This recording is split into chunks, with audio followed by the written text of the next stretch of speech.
السلام علیکم ورحمۃ اللہ وبرکاتہ۔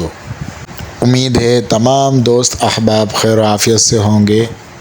بسم اللہ الرحمن الرحیم۔ آج ہم جانیں گے نماز کے ارکان کیا کیا ہیں۔ ارکان یعنی وہ چیزیں جن کے بغیر نماز ہو ہی نہیں سکتی۔ اگر ان میں سے ایک بھی نہیں پایا جائے گا، چاہے جان بوجھ کر چھوٹ جائے یا انجانے میں چھوٹ جائے، تو بہرحال نماز بالکل نہیں ہوگی۔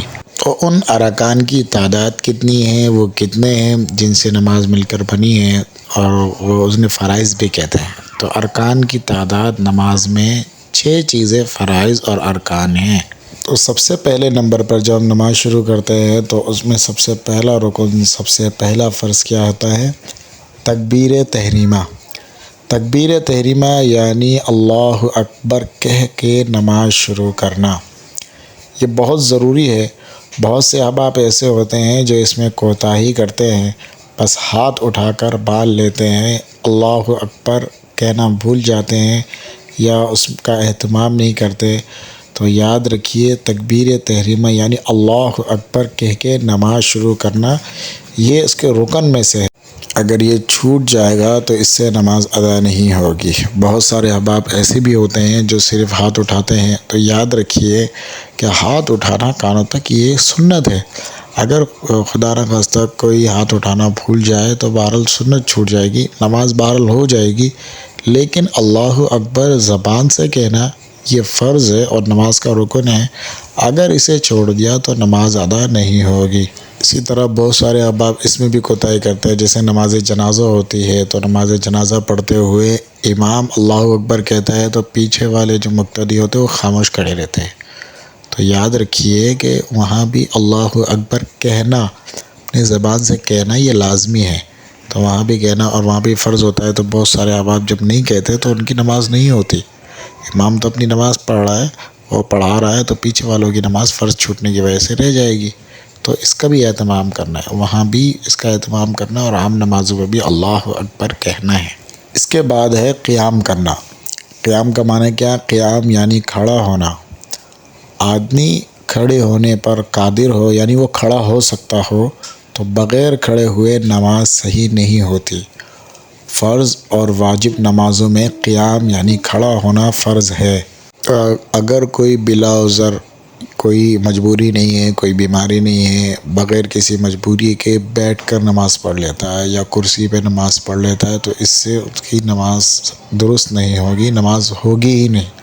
تو قیام کرنا نماز کے اندر فرض ہے، قیام نماز کا رکن ہے۔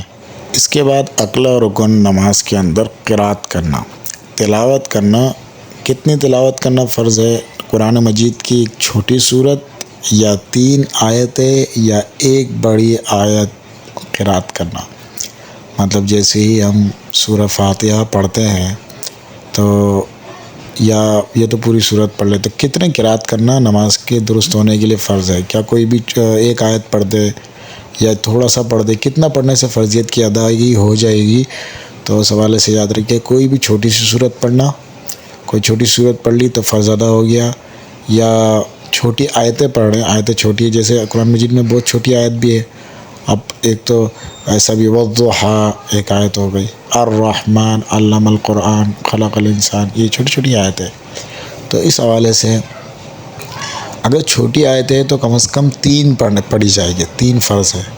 اور اگر چھوٹی صورت ہے تو ایک صورت پڑھ لے مکمل، یا اگر آیت بڑی ہے تو پھر ایک آیت پڑھ دے، تو یہ فرض ہے، آخری حد ہے۔ اگر اس سے کم کوئی تلاوت کرے گا تو اس سے نماز کی ادائیگی نہیں ہوگی۔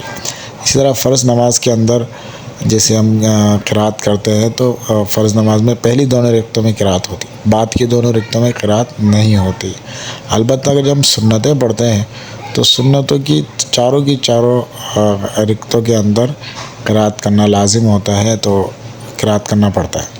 اور جس طرح ہمارے یہاں پہ پہلے سورہ فاتحہ ہم پڑھتے ہیں اور اس کے بعد کوئی دوسری سورت پڑھتے ہیں، تو سورہ فاتحہ پڑھنا اور دوسری سورت پڑھنا یہ واجب ہے۔ واجب کا درجہ ہے کہ سورہ فاتحہ بھی پڑھنا ہے، پھر سورہ فاتحہ کے ساتھ دوسری سورت بھی ملانی ہے، پھر سورہ فاتحہ کو اس سورت سے پہلے رکھنا ہے، تو یہ ہم واجبات میں پڑھیں گے، یہ واجب ہے۔ کم از کم اتنی اگر کسی نے تلاوت کی تو بہرحال اس کی فرضیت ادا ہو جائے گی، فرض ادا ہو جائے گا۔ اس کے بعد نماز کے اندر رکوع کرنا بھی نماز کے رکن میں سے ہے، اور رکوع کرنا فرض ہے۔ اگر کسی نے رکوع نہیں کیا، بھولے سے بھی چھوٹ گیا یا جان بوجھ کے چھوڑ دیا، چل بازی میں نماز ایسی پڑھی کہ رکوع ہی نہیں کیا، تو اس سے نماز ادا ہی نہیں ہوگی۔ رکوع کا سنت طریقہ کیا ہے کہ اپنے دونوں ہاتھوں سے گھٹنوں کو مضبوطی سے پکڑے، دونوں ہاتھوں سے گھٹنوں کو مضبوطی سے پکڑے اور انگلیوں کو کھلا رکھے، کشادہ کر کے، اور انگلیوں کو کشادہ کر کے گھٹنوں کو مضبوطی سے پکڑنا ہے، اور کمر اور سر کو بالکل سیدھا رکھیں۔ سر نہ اٹھا ہوا ہو اور نہ ہی زیادہ جھکا ہوا ہو، بلکہ کمر کے بالکل سیدھ میں ہو، سر اور کمر بالکل درمیان میں ہو، اور پنڈلیوں کو بالکل سیدھا رکھیں۔ پنڈلیاں جو ہے اس کو موڑے نہیں، یا جھکے نہیں، یا یوں اس پہ نہ بنائے، ٹیڑھا نہ کرے، بالکل سیدھی رکھیں۔ تو یہ سنت طریقہ۔ فرض یہ ہے کہ بس اتنا جھک گئے جو دیکھنے والا کہے کہ ہاں بھائی یہ جھکا ہے، تو یہ فرض مقدار ہے، لیکن سنت طریقہ بھی بیان ہوا ہے، یہ سنت طریقہ ہے۔ اس کے بعد ہے سجدہ کرنا۔ سجدہ کرنا بھی نماز کے رکن میں سے ہے، اور سجدہ کرنا فرض ہے۔ سجدہ اگر کوئی غلطی سے بھول جاتا ہے، یا جان بوجھ کے نہیں کرتا، یا اس طرح ادا کرتا ہے جس سے سجدہ ادا نہیں ہوتا، تو اس سے نماز نہیں ہوگی۔ اور سجدہ ایسا کرنا ہے کہ ہر رکعت میں 2 مرتبہ دونوں کے دونوں سجدہ فرض ہے۔ اگر کوئی شخص ایک سجدہ کرتا ہے، دوسرا بھول جاتا ہے، یا دوسرا قصدن نہیں کرتا، تو اس سے بھی نماز ادا نہیں ہوگی۔ سجدے کی فرض مقدار کم از کم اتنی ہے کہ ماتھے کو زمین پر ٹکا دے۔ اگر کسی نے اس طرح سجدہ کیا کہ ماتھے کو زمین پر نہیں ٹکایا، اور کوئی عذر بھی نہیں ہے، عذر سے مراد پیشانی پہ یا ماتھے پہ کوئی زخم یا کوئی پھوڑا ایسا نہیں ہے جس کو زمین پر سجدہ کرنے کی وجہ سے اسے تکلیف ہو، بہت زیادہ شدت کی تکلیف ہو، اگر ایسی کوئی مجبوری نہیں ہے تو لازمی طور پہ پیشانی زمین پہ رکھنی ہے۔ سجدے کا سنت طریقہ کیا ہے کہ چہرہ جو ہے دونوں ہتھیلیوں کے درمیان میں رکھنا ہے، پیشانی ناک دونوں زمین پر ہو، ایسا نہ ہو کہ ہاتھ آگے ہو اور پیشانی پیچھے ہو، یا چہرہ آگے رکھا ہو ہاتھ پیچھے رکھا ہو، ایسی ترتیب نہ ہو۔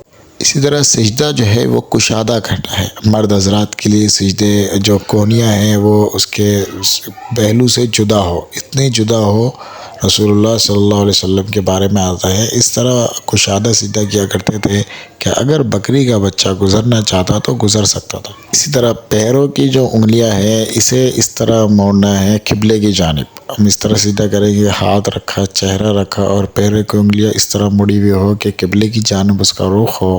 ایسا نہ ہو بعض لوگ بالکل بچھا دیتے ہیں اور بعض لوگ بالکل کھڑے رکھتے ہیں، ایسا نہ ہو، قبلے کی جانب بچھا دیا جائے۔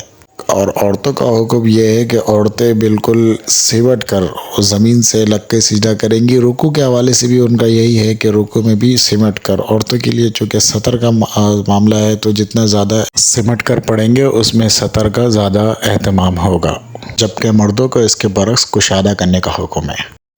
اس کے بعد آخری رکن جو ہے قاعدہ اخیرہ۔ قاعدہ اخیرہ یعنی آخری رکعت میں دونوں سجدوں کے بعد اتنی دیر تک بیٹھنا جتنی دیر میں اتحیات بندہ پڑھ لیتا ہے، تو اتنی دیر تک بیٹھنا کم از کم یہ فرض درجہ ہے۔ اگر اتنی دیر بھی نہیں بیٹھے، دونوں سجدوں کے بعد فوراً سلام پھیر دیا، تو اس سے یہ فرض چھوٹ جائے گا، یہ رکن چھوٹ جائے گا اور نماز درست نہیں ہوگی۔ اس لیے دونوں سجدے کرنے کے بعد اتنے دیر بیٹھنا یہ فرض ہے جتنے دیر میں ہم اتحیات پڑھ سکتے ہیں۔ تو اور سنت طریقہ تو یہی ہے کہ دونوں سجدے کرنے کے بعد ہم بیٹھے، اتحیات بھی پڑھے، اور اتحیات کے بعد درود شریف بھی پڑھے، اور درود شریف کے بعد درود شریف کے بعد کی دعا پڑھے، اور پھر تسلی کے ساتھ سلام پھیرے، دونوں طرف سلام پھیرے۔ تو یہ تو سنت طریقہ ہے، لیکن کم آخری درجہ یعنی فرض اتنا ہے کم از کم اتنے دیر تو باہر صورت کسی طرح بھی بیٹھنا لازمی ہے۔